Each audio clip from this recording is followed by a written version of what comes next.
Hi friends, எல்லாருக்கும் வணக்கம். எல்லோரும் எப்படி இருக்கீங்க? வீடியோ போட்டு பார்த்தீங்கன்னா ரொம்ப நாளாகிடுச்சு. வீடியோ வந்துட்டு இடையில வந்துட்டு என்னால் போட முடியல. இப்போ வரைக்கும் வந்துட்டு எனக்கு வந்து சப்ஸ்கிரைபர்லாம் இருக்கிறீங்களா என்னன்னு கூட எனக்கு தெரியல.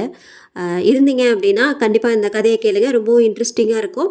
இப்போ வாங்க நம்ம கதைக்குள்ளே போயிடலாம். டேய், மூங்கில் காட்டு பக்கத்தில் வந்துட்டோம். வண்டியில் இருக்கிற எல்லா லைட்டையும் ஆன் பண்ணு. அந்த சாமி பாட்டை கேசட்டை போடு. மூங்கில் காட்டை தாண்டுற வரைக்கும் அமைதியாக இருக்கணும், சரியா என்று பயத்துடன் லாரி டிரைவர் கிளீனரிடம் சொல்கிறார். சுமார் 2 கிலோமீட்டர் தூரத்திற்கு நீண்டிருக்கும் மூங்கில் காடு, சுற்றிலும் ஓங்கி உயர்ந்த மலை, இடையில் சாலை.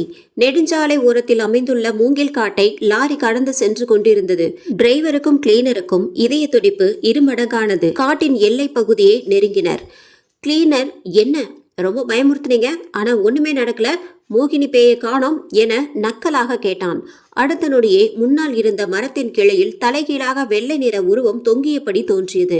பயத்தில் டிரைவர் லாரியை வேகமாக இயக்க கண்ணிமிக்கும் நேரத்தில் லாரி அருகில் இருந்த மரத்தில் மோதியது. டிரைவரும் கிளீனரும் சம்பவ இடத்திலேயே பலியாகினர்.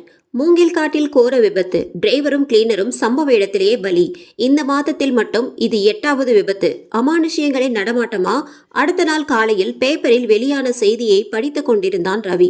அங்கு அப்படி என்னதான் நடக்கிறது? உண்மையிலேயே அமானுஷியங்களின் நடமாட்டம் உள்ளதா என்பதை பார்க்க வேண்டும் என்ற ஆசை இவனுக்கு வந்தது. உடனே தன்னுடைய நண்பன் விஜய்க்கு போன் செய்து மூங்கில் காட்டுக்கு இன்று இரவு போலாம் என்று சொல்கிறான்.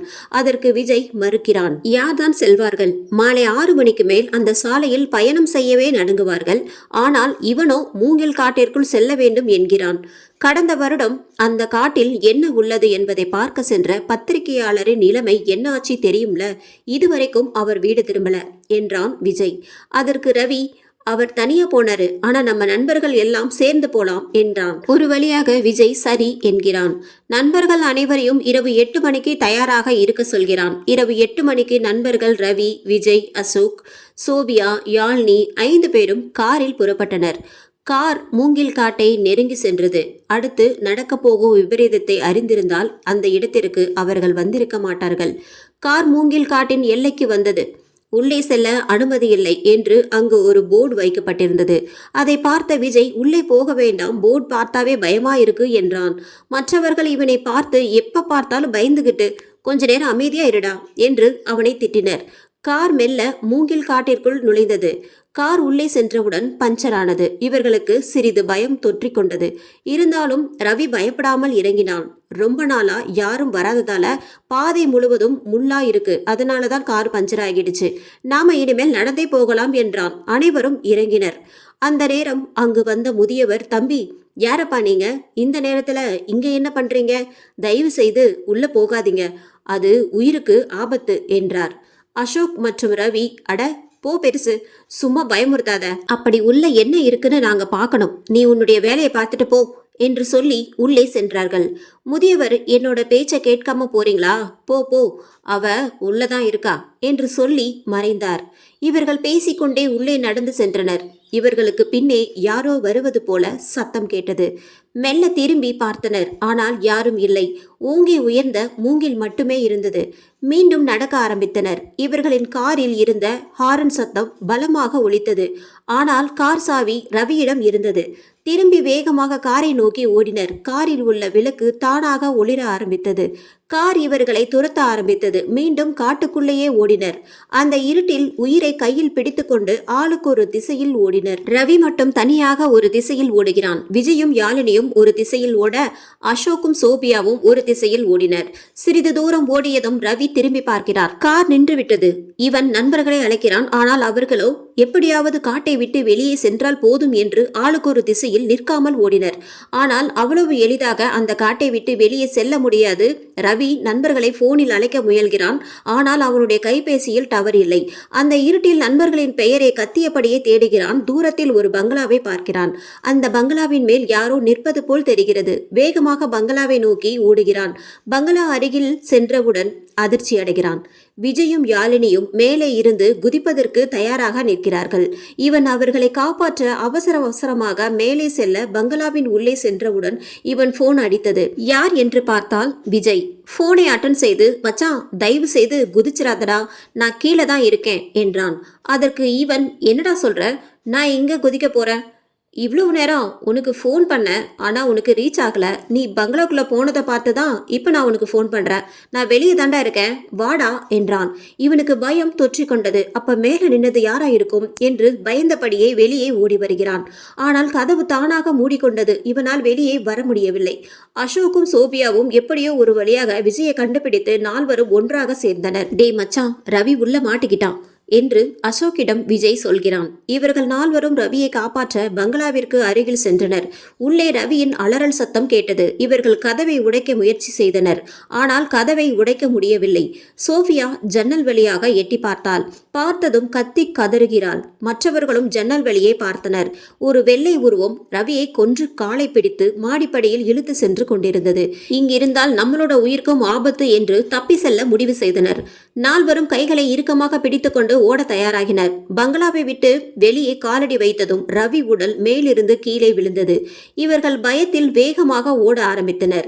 வழியில் ஒரு எலும்புக்கூடு கிடந்தது. அதன் கழுத்தில் ஒரு ஐடி கார்டும் இருந்தது. அது வேறு யாரும் இல்லை, கடந்த வருடம் ஆராய்ச்சிக்காக இந்த காட்டிற்கு வந்து காணாமல் போன பத்திரிகையாளர் தான். இன்னும் கொஞ்ச நேரத்துல நீங்களும் என் கூட வந்து சேர போறீங்க என்று அந்த எலும்புக்கூடு சொன்னது. இவர்கள் உடனே அங்கிருந்து ஓடி எப்படியோ காரிடம் வந்து சேர்ந்தனர். ஆனால் கார் சாவி ரவியிடம் இருந்தது. அது மட்டுமில்லாமல் கார் டயர் பஞ்சராகவும் உள்ளது. சரி, தப்பித்து எப்படியாவது ஓடிவிடலாம் என்றால் காட்டின் எல்லையில் வெள்ளை நிற உருவம் ஒன்று நிற்கிறது. இவர்களுக்கு இனி உயிர் பிழைப்போம் என்ற நம்பிக்கையும் இல்லை. நால்வரும் மரண பயத்தில் நடுங்கிக் கொண்டிருந்தனர். இவர்களின் பின்னால் மரம் முறிந்து விழும் சத்தம் கேட்டது. நால்வரும் திருப்பி பார்த்துவிட்டு திரும்பிய போது அந்த வெள்ளை நிற உருவம் முன்னே இல்லை. தப்பித்தோம் என நால்வரும் வெளியே ஓடினர். எப்படியோ தப்பித்து நெடுஞ்சாலையை அடைந்தனர். உதவிக்காக அந்த வழியாக வந்த வாகனங்களை நிறுத்துகின்றனர். ஆனால் யார்தான் நிறுத்துவார்கள் அந்த இடத்தில்? அந்த இரவு நேரத்தில் எந்த ஒரு வாகனமும் நிற்கவில்லை. இவர்களின் அதிர்ஷ்டமோ என்னவோ தெரியவில்லை. அந்த காட்டிற்குள் சென்றுவிட்டு யாரும் திரும்பி வந்ததில்லை. ஆனால் இவர்கள் மட்டும் தப்பித்து வந்து விட்டார்கள். சிறிது நேரத்தில் அந்த வழியே வந்த காவல்துறை ரோந்து வாகனம் இவர்களை பார்த்து நின்றது. அவர்களை காவல்துறையினர் விசாரணை செய்கின்றனர். இந்த நேரத்தில் இங்கே என்ன பண்றீங்க என்று கேட்க இவர்கள் நடந்ததை சொன்னார்கள். இவர்களை வாகனத்தில் ஏற்றிக்கொண்டு ரவியின் உடலை காண மறுபடியும் காவல்துறை ரோந்து வாகனம் அந்த மூங்கில் காட்டிற்குள் செல்கிறது. இவர்கள் சொன்னது போல் அங்கே இவர்களின் காரை காணவில்லை. போலீஸ்காரர், என்ன பொய் சொல்றீங்களா? நீங்க சொன்னது போல காரை காணாமே என்கிறார். சார், இங்கதான் சார் இருந்துச்சு.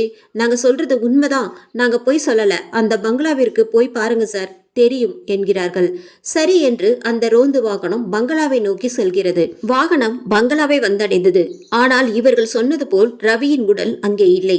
வாகனத்தை விட்டு இறங்கி பங்களாவிற்கு உள்ளே செல்கின்றனர். சார், இங்கதான் சார் ரவியை கொன்னு அந்த உருவம் மாடிப்படியில இழுத்து சென்றது என்றாள் சோபியா. ரவி கொல்லப்பட்டதற்கான எந்த தடயமும் இல்லை. இவர்கள் பொய் சொல்வதாக கூறி காவல் நிலையத்திற்கு அழைத்து சென்று விசாரணை செய்ய போலீசார் முடிவு செய்து வாகனத்தில் அனைவரையும் ஏற சொல்ல வாகனத்தின் அருகில் வந்தனர். வாகனத்தின் உள்ளே பார்த்ததும் அதிர்ச்சியடைந்தனர். உள்ளே ரவி அமர்ந்திருக்கிறான். ஆனால் தற்போது அவன் சாதாரண மனிதனாக இல்லை. உடல் எல்லாம் இரத்த கரையோடு இரத்த காட்டேரி போல இருந்தான். தூரத்தில் இவர்களது கார் ஹாரன் ஒலித்தபடியே நிற்கிறது. பயத்தில் காவலர் தன்னுடைய வாக்கிடாக்கியில் உதவிக்காக கண்ட்ரோல் ரூமை அழைக்க முயல்கிறார். ஆனால் அதற்குள் அவருடைய கையை அந்த இரத்த காட்டேரி பீத்து எரிந்தது. கை தனியாக கீழே விழுந்தது. வழியில் துடிதுடித்து கீழே விழுகிறார். மீதம் இருந்த ஒரு காவலரும் மற்ற நால்வரும் பயத்தில் ஓடுகின்றனர். அந்த இரத்த காட்டேரி கீழே விழுந்த காவலரின் கழுத்தை கடித்து ரத்தத்தை உறிஞ்சியது. அந்த காவலரின் உயிர் பறிபோனது. நால்வரும் பயத்தில் ஓடும்போது அருகில் உள்ள ஆலமரத்தின் விழுது அசோக்கின் கழுத்தில் சுற்றப்பட்டது. அப்படியே மேலே இழுத்துச் செல்லப்பட்டது. இவனது உயிரும் பறிபோனது. மீதம் இருந்த அந்த காவலர் வேகமாக ஓடி இருட்டில் எதிரில் மரம் இருப்பது தெரியாமல் மரத்தில் மோதுகிறார். மரத்தில் இருந்த ஆணி தானாக பிடுங்கி அப்படியே அவரை மரத்தோடு வைத்து நடுநெற்றியில் ஆணி அறையப்பட்டது. நடப்பதையெல்லாம் பார்த்து பயத்தில் மீதமிருந்த விஜய், யாழினி, சோஃபியா ஓடுகின்றனர். ஆனால் காட்டை விட்டு வெளியே செல்ல முடியவில்லை. எவ்வளவு ஓடியும் மீண்டும் பங்களாவை சுற்றி ஓடுகின்றனர். அருகில் உள்ள கிணற்றில் இருந்து மோகினி மேலே வருகிறாள். அந்தரத்தில் பறந்தபடியே, இது என்னோட காடு, இங்க வந்துட்டு அவ்வளோ சீக்கிரம் தப்பிச்சு போயிருவீங்களா என்று சிரிக்கிறாள். ஓங்கி உயர்ந்த மூங்கில்கள், சுற்றிலும் மலைகள். இவள் சிரிக்கும் அந்த சத்தம் சுற்றிலும் எதிரொலித்தது. இவர்களோ எவ்வளவு முயன்றும் காட்டை விட்டு வெளியே ஓட முடியவில்லை. அந்த ரவி இரத்த காட்டேரி அருகில் வருகிறது. பயத்தில் பின்னால் செல்கின்றனர். பின்னால் மோகினி, முன்னால் இரத்த காட்டேரி. என்ன செய்வது என்று இவர்களுக்கு புரியவில்லை. இரத்த காட்டேரி கழுத்தை பிடித்து ஒரு கையில் சோபியாவையும் மற்றொரு கையில் விஜயையும் தூக்குகிறது. பின்னால் சென்ற யாழினி பின்னால் இருந்து கிணற்றில் கல் தடுக்கி உள்ளே விழுகிறாள். நீச்சல் தெரிந்தும் அவளால் நீந்த முடியவில்லை. காரணம், மோகினி அவளை உள்ளே இழுக்கிறாள். இவர்கள் இருவரும் இரத்த காட்டேரியின் கையில், இவளோ கிணற்றின் உள்ளே உயிர்க்காக போராடுகிறார்கள். தன்னுடைய நண்பனே இப்படி இரத்த காட்டேரியாக மாறி தங்களை இப்படி கொல்லுவான் என நினைத்து கூட பார்த்திருக்க மாட்டார்கள். சிறிது நேரத்தில் மூவரின் உயிரும் பறிபோகிறது. உயிர் போன பிறகு இரத்த காட்டேரி காருக்குள் சென்று அமர்கிறது. மோகினி அப்படியே கிணற்றுக்குள் செல்கிறாள். திடீரென விஜய் அலறுகிறான். ரவி காரை ஓரமாக நிறுத்துகிறான். ஆம், நடந்தது எல்லாம் விஜய் கண்ட கனவு. இவர்கள் வீட்டை விட்டு காரில் புறப்பட்டவுடன் விஜய் தூங்கிவிட்டான். விஜயிடம் ஏண்டா இப்படி கத்துற, என்னாச்சு என்று கேட்கிறார்கள். இவன் கனவில் நடந்த அனைத்தையும் சொல்கிறான். மற்ற நால்வரும் இவனை பார்த்து சிரிக்கின்றனர். விஜய் பயத்தில் நாம் அந்த காட்டுக்குள்ள போக வேண்டாம் என்கிறான். இவர்கள் அவன் சொல்வதை கேட்கவில்லை. கார் புறப்பட்டது. மூங்கில் காட்டை நெருங்கியது. விஜய் மட்டும் மரண பயத்தில் உள்ளான். மற்ற நால்வரும் ஏதோ சுற்றுலா செல்வதை போல ஜாலியாக இருந்தனர். எப்படியோ ஒரு வழியாக கார் மூங்கில் காட்டை வந்தடைந்தது. விஜய் கனவில் வந்த அதே போர்டு அங்கு இருந்தது. நான் கனவில் பார்த்த அதே போர்டு இங்க இருக்கு என்கிறான் விஜய். அதற்கு அசோக், இந்த போர்டு நானும் விஜயும் இன்னைக்கு இந்த காட்டை பற்றி இன்டர்நெட்ல படிச்சிட்டு இருந்தோம். அப்ப பார்த்தோம். அதை பார்த்துட்டு தான் இவ கனவுல வந்த மாதிரி உளர்றான் என்றான். அடுத்து இன்னொரு அதிர்ச்சியும் காத்திருந்தது. கனவில் அதே முதியவர் இந்த நேரத்துல இங்கெல்லாம் வரக்கூடாது என்கிறார். கனவில் நடந்தது போலவே அந்த முதியவரின் பேச்சை கேட்காமல் கார் உள்ளே செல்கிறது. கார் உள்ளே சென்றவுடன் அந்த முதியவரின் தோற்றம் மாறுகிறது.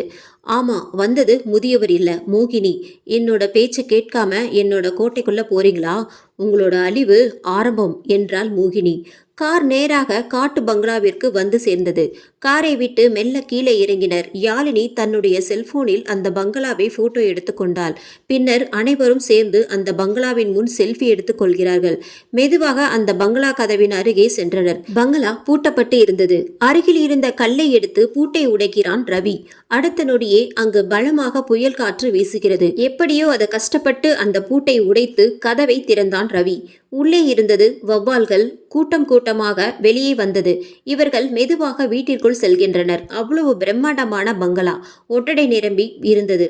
சுவரில் மிகப்பெரிய புகைப்படம் ஒன்று இருந்தது. ஒட்டடை நிரம்பி இருந்ததால் அது பெண்ணின் புகைப்படம் என்று தெரிகிறது. ஆனால் முகம் சரியாக தெரியவில்லை. பங்களாவின் படுக்கை அறையில் சென்று பார்த்தார்கள். அங்கு ஒரு டைரி இவர்களுக்கு கிடைத்தது. அதனை ரவி எடுத்துக்கொண்டான். இந்த நேரத்தில் யாழினியை மட்டும் காணவில்லை. அறையை விட்டு வெளியே வந்தார்கள். யாழினி அந்த புகைப்படத்தை பார்த்தபடியே நிற்கிறாள். சரி போலாம், இங்க நாம நினைக்கிற மாதிரி ஒண்ணும் இல்லை என்கிறான் ரவி. எல்லோரும் சரி என்று கிளம்பினர். ஆனால் யாழினி மட்டும் அந்த புகைப்படத்தை பார்த்தவாறே அங்கேயே நின்றாள். யாழினி, வாடி கிளம்பலாம் என்று அவளுடைய கையை பிடித்து சோபியா இழுத்தாள். ஆனால் யாழினி கோபத்தில் கையை உதறிவிடுகிறாள். உனக்கு என்னாச்சு என்று சத்தமாக கேட்கிறான் அசோக். இவன் மிரட்டும் விதமாக கேட்டதால் சாதாரணமாக சரி வாங்க போகலாம் என்றாள் யாழினி. அனைவரும் காரில் ஏறி புறப்பட்டனர். கார் காட்டை விட்டு வெளியே சென்றது. ஒவ்வொருவராக வீட்டில் இறக்கி விட்டு கடைசியாக காரில் வீட்டிற்கு திரும்பி கொண்டிருந்தான் ரவி. திடீரென ஒரு விதமான சத்தம் காரில் கேட்கிறது. இவன் அதனை கண்டுகொள்ளாமல் செல்கிறான். சிறிது தூரம் சென்றதும் கார் முன்னே ஒரு உருவம் தோன்றியது. இவன் வந்த வேகத்தில் அதன் மீது காரை மோதிவிட்டான். காரை நிறுத்தி இறங்கி பார்க்கிறான். ஆனால் அந்த இடத்தில் யாரையும் காணவில்லை. காரின் உள்ளே அவன் வைத்திருந்த அந்த டைரி தானாக திறக்கிறது. உள்ளே இருந்த ஒரு போட்டோ தானாக வெளியே வந்து இவனுக்கு தெரியாமல் காரின் சீட்டிற்கு அடியில் மறைந்தது.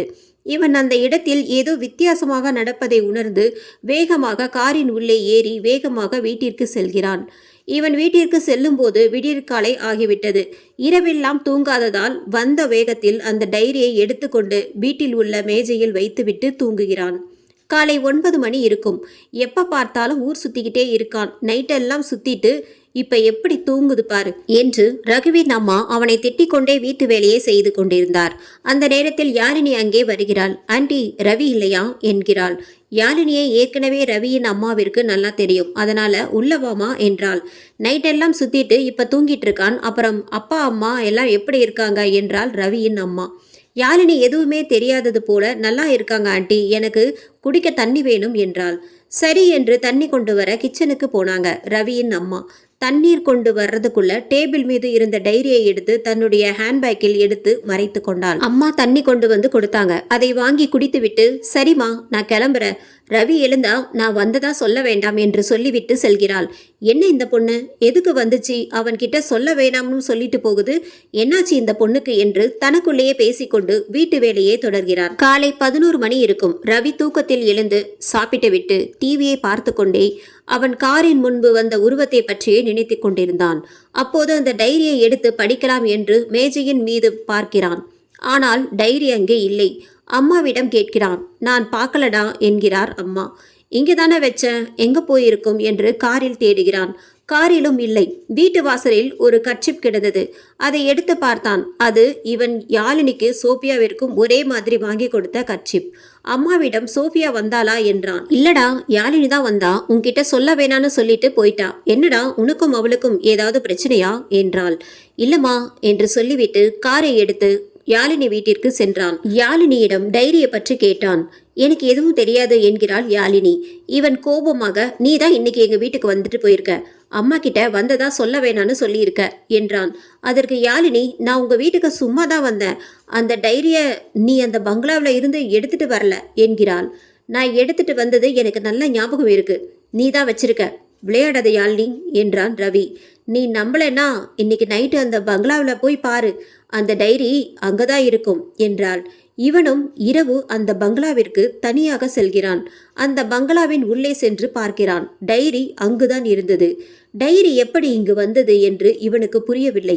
டைரியை எடுத்துக்கொண்டு திரும்பிய போது இவனுக்கு மேலும் ஒரு அதிர்ச்சி காத்திருந்தது. சுவரில் இருந்த அந்த புகைப்படத்தின் முகம் தெளிவாக தெரிந்தது. அது வேறு யாரும் இல்லை, அச்சு அசலாக யாழினியை போலவே இருந்தது.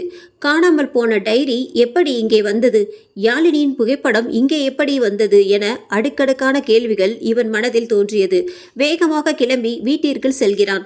காரில் உள்ள கேமராவில் நேற்று இரவு பதிவான காட்சிகளை பார்த்து கொண்டிருந்தான். இவனுக்கு மேலும் ஒரு அதிர்ச்சி காத்திருந்தது. நேற்று இரவு காரின் முன்பு தோன்றியது யாழினியின் உருவம்தான். அந்த டைரியை படித்தால் அந்த காட்டை பற்றியும் அந்த பங்களாவை பற்றியும் தெரியும் என்று டைரியை படிக்கிறான் ரவி. அந்த டைரியில் உள்ளது, என் பெயர் மோகினி, என்னோட உலகம் ரொம்ப சிறியது, ஏன்னா எனக்குன்னு யாருமே இல்லை, என்னோட அப்பா அம்மா என்னோட 4 வயசுலேயே ஒரு விபத்தில் இறந்துட்டாங்க, என்னோட சித்தி சித்தப்பா தான் என்னை வளர்த்தாங்க, நான் மூங்கில் காடு, சித்தி சித்தப்பா தான் என்னோட உலகமாக இருந்துச்சு. எனக்கு எப்பெல்லாம் அம்மா ஞாபகம் வருதோ அப்பெல்லாம் இந்த மூங்கில் காட்டில் போய் தனியாக உட்கார்ந்திருப்பேன். அப்போ என்னோட அம்மா என் கூட இருக்கிற மாதிரி தோணும். அப்படி ஒரு நாள் அமர்ந்திருந்தேன். அன்று என் பிறந்த நாள் மார்ச் 5ஆம் தேதி அன்று எனது 19வது வயதில் காலடி எடுத்து வைத்த போதுதான் என்னோட சித்தி சித்தப்பாவோட உண்மை முகமே தெரிய வந்தது. என்றைக்கும் இல்லாதது போல அன்று அவர்கள் என் மீது அதிக பாசத்தை பொழிந்தனர். எனக்கு அப்போது எதுவும் புரியவில்லை. சித்தி என்னிடம் வந்து, உனக்கு கல்யாணம் பண்ணலாம்னு நானும் உங்க சித்தப்பாவும் முடிவு பண்ணியிருக்கோம் என்றார். எனக்கு எதுக்கு சித்தி இப்போ கல்யாணம், முதல்ல வெளிநாட்டில் இருந்து அண்ணா இந்தியா வரட்டும், அதுக்கப்புறம் பண்ணிக்கிறேன் என்றாள். ஆனால் என் சித்தி என் பேச்சை கேட்கவில்லை. அவசரமாக கல்யாணத்துக்கு ஏற்பாடு செய்தார். டைரியை படித்து கொண்டு இருக்கும்போதே யாழினியின் அப்பாவிடம் இருந்து ரவிக்கு ஃபோன் வந்தது. யாழினியே 7 மணில இருந்து காணோம், மணி இப்போ 11 மணி ஆச்சு, இன்னும் வீட்டுக்கு வரல என்றார் ரவி. யாழினியோட தோழிகளுக்கு ஃபோன் செய்து கேட்டால், ஆனால் அவர்கள் யாழினி இங்கு வரல என்றார்கள். ரவி விஜயை அழைத்து கொண்டு அந்த மூங்கில் காட்டுக்கு சென்றான். காட்டின் ஒரு பகுதியில் ஒரு பெண் தனியாக அமர்ந்திருப்பது தெரிந்தது. காரை நிறுத்திவிட்டு அவளுக்கு அருகே சென்று, யாழினி இங்கே என்ன பண்ற என்றான் ரவி. ஆனால் யாழினி திரும்பவில்லை. ஏய் யாழினி, இங்கே என்ன பண்ற, இந்த நேரத்துல வா வீட்டுக்கு போலாம் என்று யாழினி கையை பிடித்து இழுத்தான் விஜய். அடுத்த நொடியே அந்தரத்தில் தூக்கி வீசப்பட்டான் விஜய். யாருடா யாழினி? நான் மோகினிடா என்றாள். அந்த பெண் ரவி தைரியமாக, மோகினி வா வீட்டுக்கு போலாம் என்றான். அதற்கு அவள், இதுதாண்டா என்னோட வீடு, என்னோட வீட்டை விட்டுட்டு எங்கடா என்னை வர சொல்ற என்றாள். ரவி சத்தமாக, யாழினி உனக்கு என்னாச்சு என்று அதட்டினான். யாழினி சாதாரணமாக, ஏய் ரவி, இந்த நேரத்துல நான் எப்படி இங்கே வந்த, நாம என்ன பண்றோம் இங்க என்றாள். சும்மாதான் இங்கே வந்தோம், வா வீட்டுக்கு போலாம் என்று காரில் மூவரும் புறப்பட்டனர். ஆனால் கார் மூங்கில் காட்டின் எல்லைக்கு வந்ததும் தானாக ஆஃப் ஆனது. எவ்வளவோ முயற்சி செய்தும் கார் ஸ்டார்ட் ஆகவில்லை. யாழினி இறங்கி என்னடா ஆச்சு என்றாள். அவள் இறங்கியவுடன் கார் தானாக ஸ்டார்ட் ஆனது.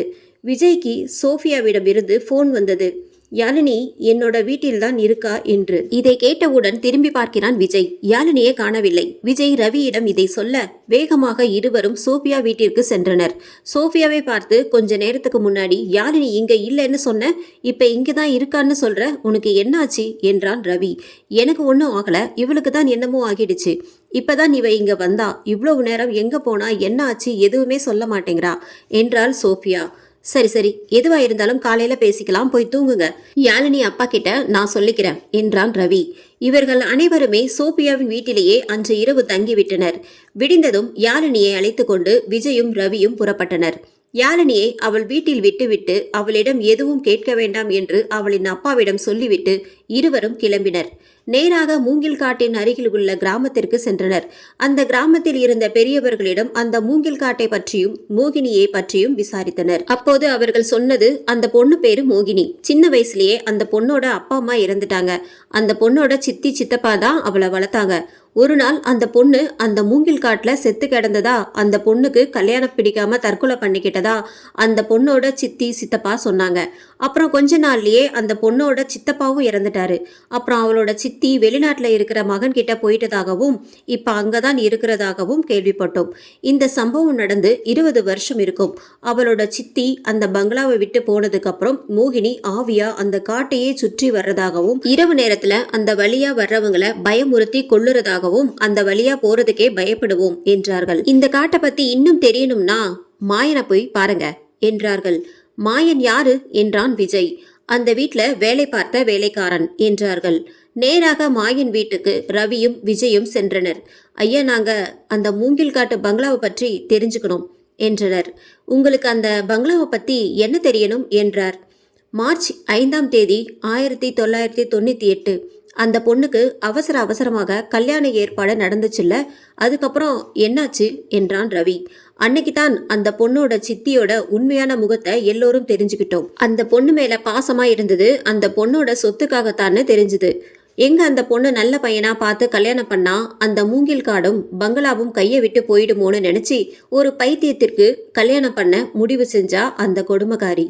கல்யாணத்துக்கு அந்த பொண்ணு ஒத்துக்காததால அதை அடிச்சு சித்திரவதை பண்ணதுல அந்த பொண்ணு செத்தே போச்சு. எங்க இந்த விஷயம் வெளியே தெரிஞ்சா போலீஸ்ட மாட்டிக்குமோன்னு பயந்து தற்கொலைன்னு சொல்லிட்டா அந்த கொடுமைக்காரி.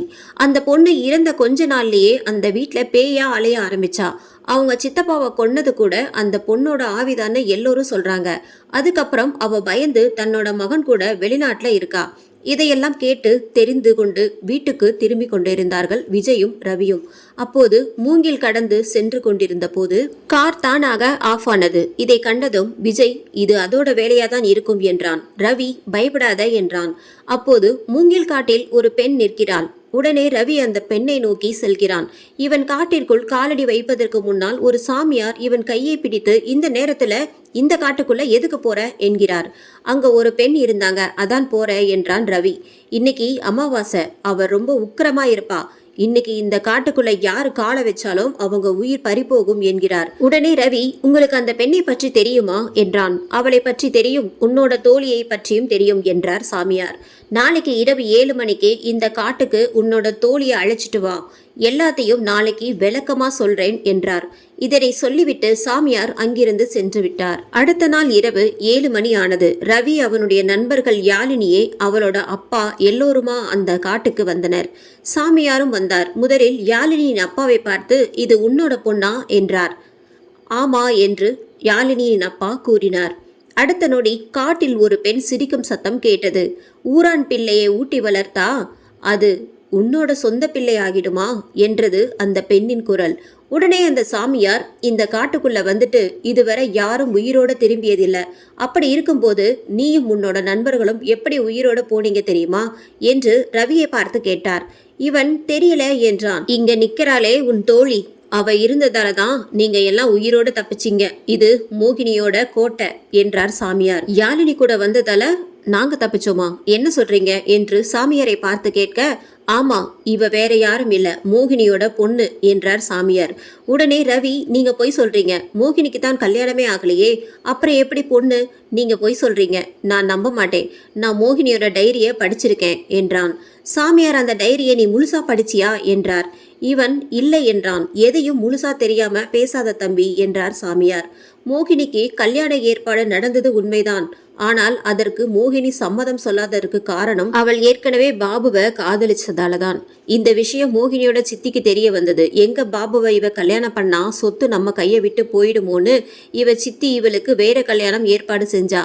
கல்யாண நாளும் வந்தது. கல்யாணம் பிடிக்காத மோகினி பாபுவோட ஓடி போய் கல்யாணம் பண்ணிட்டா. இவ சித்தி அவங்களை எங்க தேடியும் இருவரும் கிடைக்கவில்லை. ஒரு வருஷத்திற்கு அப்புறம் ஒரு தகவல் கிடைத்தது. இவங்க கேரளாவில் இருப்பதாக. அப்புறம் நேராக இவளோட சித்தியும் வெளிநாட்டில் இருந்த மகனும் கேரளாவிற்கு யாழினி வீட்டிற்கு சென்றனர். நல்லவங்க மாதிரி பேசி மோகினியையும் பாபுவையும் அவங்களோட 1 மாத குழந்தையையும் அழைத்து கொண்டு மூங்கில் காட்டுக்கு வந்தனர். மூங்கில் காட்டையும் பங்களாவையும் தன்னோட மகனோட பேருக்கு எழுதி வாங்க முடிவு செய்தால் மோகினியின் சித்தி. இதற்கு மோகினி சம்மதிக்காததால் அவளையும் பாபுவையும் கொல்ல முடிவு செய்தான் மோகினியின் சித்தி பையன் ராஜேஷ். இதை அறிந்த மோகினியும் பாபுவும் மூங்கில் காட்டை விட்டு தப்பி செல்ல முடிவு செய்து யாருக்கும் தெரியாமல் அன்று இரவு குழந்தையை தூக்கி கொண்டு வெளியே செல்லும் போது ராஜேஷிடம் மாட்டிக்கொண்டனர். பாபுவும் குழந்தையும் எப்படியோ தப்பி சென்றனர். ஆனால் மோகினியால் தப்பி செல்ல முடியவில்லை. அவளோட சித்தியும் அண்ணன் ராஜேஷும் அவளை துடிக்க துடிக்க கொலை செய்துவிட்டு அவளுக்கு கல்யாணமானதே யாருக்கும் சொல்லாமல் மறைத்து கல்யாணம் பிடிக்காமல் மோகினி தற்கொலை செய்து கொண்டாள் என்று இந்த ஊரை நம்ப வைத்தாள் அந்த வஞ்சகக்காரி. பாபுவும் அந்த குழந்தையும் ஒன்னா இருந்தா அவங்க கண்டுபிடிச்சிடுவாங்கன்னு கருணை இல்லத்துல குழந்தையை சேர்த்து விட்டு பாபு ராஜஸ்தான் போயிட்டான். 1 வருடம் கழித்து வந்து பார்த்தபோது அந்த குழந்தையை இவர் தத்தெடுத்து வளர்ப்பது தெரிய வந்தது. அந்த குழந்தை இவர்கிட்ட இருப்பதுதான் குழந்தைக்கு பாதுகாப்பு என்று உணர்ந்த பாபு அந்த குழந்தையை தொந்தரவு செய்யாமல் சென்று விட்டான். நீங்க சொல்றது பொய், இதெல்லாம் உங்களுக்கு எப்படி தெரியும் என்று அந்த சாமியாரை பார்த்து கேட்டான் ரவி. அதற்கு சாமியார், இந்த பாபு வேற யாரும் இல்ல, நான் தான் அந்த பாபு. இங்க நிற்கிறது வேற யாரும் இல்ல, என்னோட சொந்த பொண்ணு. இத்தனை நாள் என் பொண்ணோட பாதுகாப்புக்காகத்தான் என் பொண்ணை பிரிஞ்சு இருந்தேன். இப்ப என்னோட பொண்ணு இந்த பங்களாவிற்கு வந்தது மட்டும் அந்த கொலைகாரிக்கு தெரிஞ்சா என்னோட பொண்ணை கொலை பண்ணிடுவா என்றான் பாபு. நான் இந்த காட்டுல இருக்கிற வரைக்கும் என்னோட பொண்ணை யாரும் ஒன்றும் செய்ய முடியாது என்று மோகினியின் குரல் கேட்டது. இதை கேட்டதும் யாழினி, அம்மா நீ எங்கம்மா இருக்க, நான் உன்னை பார்க்கணும் என்றாள். உடனே யாழினியின் முன்னால் மோகினியின் உருவம் தோன்றியது. தன் மகள் அருகில் இருந்தும் மோகினியால் தொடக்கூட முடியவில்லை. அது அங்கிருந்தவர்களை நெகிழ்வடைய செய்தது. யாழினி கோபத்தில், நம்ம குடும்பத்தை இந்த நிலைமைக்கு ஆளாக்குனவங்கள நான் சும்மா விடமாட்டேன் என்றாள். அவங்க தான் வெளிநாட்டில் இருக்காங்களே, அவங்கள நாம என்ன செய்ய முடியும் என்றான் விஜய். உடனே பாபு, அடுத்த வாரம் ராஜேஷும் அவனோட அம்மாவும் இந்தியா வரப்போறாங்க. எதுக்கு தெரியுமா? இந்த மூங்கில் காட்டு பக்கத்துல இருக்கிற கிரானைட்டையும் இந்த பங்களாவையும் வெளிநாட்டு கம்பெனிக்கு விற்கிறதுக்காக. இதுக்கு தான் இத்தனை வருஷமா இந்த ஆன்மா கத்திக்கிட்டு இருக்கு. அவங்க உயிர் என் கையில போகணும்னு விதி இருக்கு போல. அதான் மறுபடியும் மூங்கில் காட்டுக்கு வராங்க. போன முறை எப்படியோ என்கிட்ட இருந்து தப்பிச்சிட்டாங்க. ஆனா இந்த முறை அவங்க உயிர் போறது உறுதி என்றாள் மோகினி. அம்மா அருகில் இருந்தும் தன்னுடன் அழைத்து செல்ல முடியாமல் வீட்டிற்கு செல்கிறாள் யாழினி. மோகினியின் சித்தி இந்தியா வரும் நாள் வந்தது. மோகினி காத்து கொண்டிருந்தாள். அவர்கள் இருவரையும் பழி தீர்க்க. எப்படியும் மோகினி நம்மை பழி வாங்கி விடுவாள் என்று அவர்களுக்கு தெரியாமலாயிருக்கும். இவர்களுக்கு தகுந்த ஏற்பாடு செய்தே இருப்பது. 20 வருடத்திற்கு பிறகு மீண்டும் மூங்கில் காட்டிற்கு வருகின்றனர். வரும்போதே வெளிநாட்டில் இருந்து 2 பேய் ஓட்டும் நபர்களை அழைத்து வந்தனர். இவர்கள் வந்த கார் மூங்கில் காட்டின் எல்லைக்கு வந்தது. இவர்கள் கார் மூங்கில் காட்டின் உள்ளே முடியவில்லை. எல்லையிலேயே தானாக ஆஃப் ஆனது. எவ்வளவு முயன்றும் கார் ஸ்டார்ட் ஆகவில்லை. பேய் ஓட்டுபவர்கள் இறங்கி காட்டின் உள்ளே காலடி எடுத்து வைத்தனர். அடுத்த நொடியே இருவரும் காட்டை விட்டு வெளியே தூக்கி வீசப்பட்டனர். ராஜேஷுக்கும் அவனோட அம்மாவுக்கும் பயம் தொற்றிக்கொண்டது. பேய் ஓட்டுபவர்கள், இப்ப அந்த ஆன்மா ரொம்ப உக்கிரமா இருக்கு, யார் இந்த காட்டுக்குள்ள காலை வச்சாலும் அவங்க உயிரோட திரும்புவது சிரமம் என்றார்கள். சரி, அவளை எப்படித்தான் விரட்டுவது என்றான் ராஜேஷ். அதை நாங்க பாத்துக்கிறோம். ஆனா அவளை விரட்ட இப்ப சரியான நேரம் இல்ல. நாளைக்கு சூரிய கிரகணம். அந்த நேரத்துல ஒரு பூஜை பண்ணணும். அவளால அடுத்து நம்மள ஒன்னும் செய்ய முடியாது. ஆனா அந்த சூரிய கிரகணத்து நேரத்துல தப்பி தவறி நீங்க 2 பேரும் இந்த மூங்கில் காட்டுக்குள்ள காலை வச்சீங்கன்னா உங்களை நாங்க மட்டும் இல்ல, அந்த கடவுளால கூட காப்பாற்ற முடியாது என்றான் பேய் ஓட்டுபவன். திடீரென இந்த முறை நீங்க என்கிட்ட இருந்து தப்பவே முடியாது என்று அந்த காடே அதிரும் அளவுக்கு மோகினியின் சத்தம் கேட்டது. நீங்க பயப்படாதீங்க, அவளால நம்மள ஒன்றும் பண்ண முடியாது. காரை சுற்றியும் மந்திர கட்டு போட்டிருக்கு. இப்ப நாம இங்கிருந்து கிளம்பலாம் என்று இவர்கள் சென்று விட்டனர். நடந்ததையெல்லாம் பாபு மறைந்திருந்து பார்த்து கொண்டிருந்தான். அவர்கள் செல்லும்போது மூங்கில் காட்டை சுற்றிலும் மந்திரக்கட்டு போட்டுவிட்டு மோகினி இந்த காட்டை விட்டு வெளியே வராதவாறு செய்தனர். நாளை அந்த பூஜை நடந்தால் மோகினியால் இந்த காட்டில் இருக்க முடியாது. அவர்களை பழிவாங்கவும் முடியாது. அடுத்த நாள் சூரிய கிரகணம் ஆரம்பிக்க சிறிது நேரம் மட்டுமே இருந்தது. எக்காரணத்தை கொண்டும் அந்த மூங்கில் காட்டுக்கு மட்டும் போயிடாதீங்க, நாங்க 2 பேரும் பூஜை முடித்து வரும் வரை இந்த ஹோட்டலில் தங்கி இருங்கள் என்று சொல்லி பேய் ஓட்டுபவர்கள் பூஜைக்கு கிளம்பினர். இவர்கள் சென்ற சிறிது நேரத்தில் ஹோட்டல் அறையின் வெளியே மோகினி நின்றிருந்தாள். ராஜேஷும் அவனோட அம்மாவும் பயத்தில் அறையை விட்டு வெளியே ஓடினர். இவர்களை மோகினி துரத்தி செல்கிறாள்.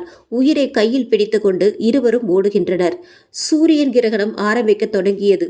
ஒரு பக்கம் பூஜையும் தொடங்கியது. எப்படியாவது தப்பித்து ஓடிவிட வேண்டும் என்று ராஜேஷும் அவனோட அம்மாவும் ஓடுகின்றனர்.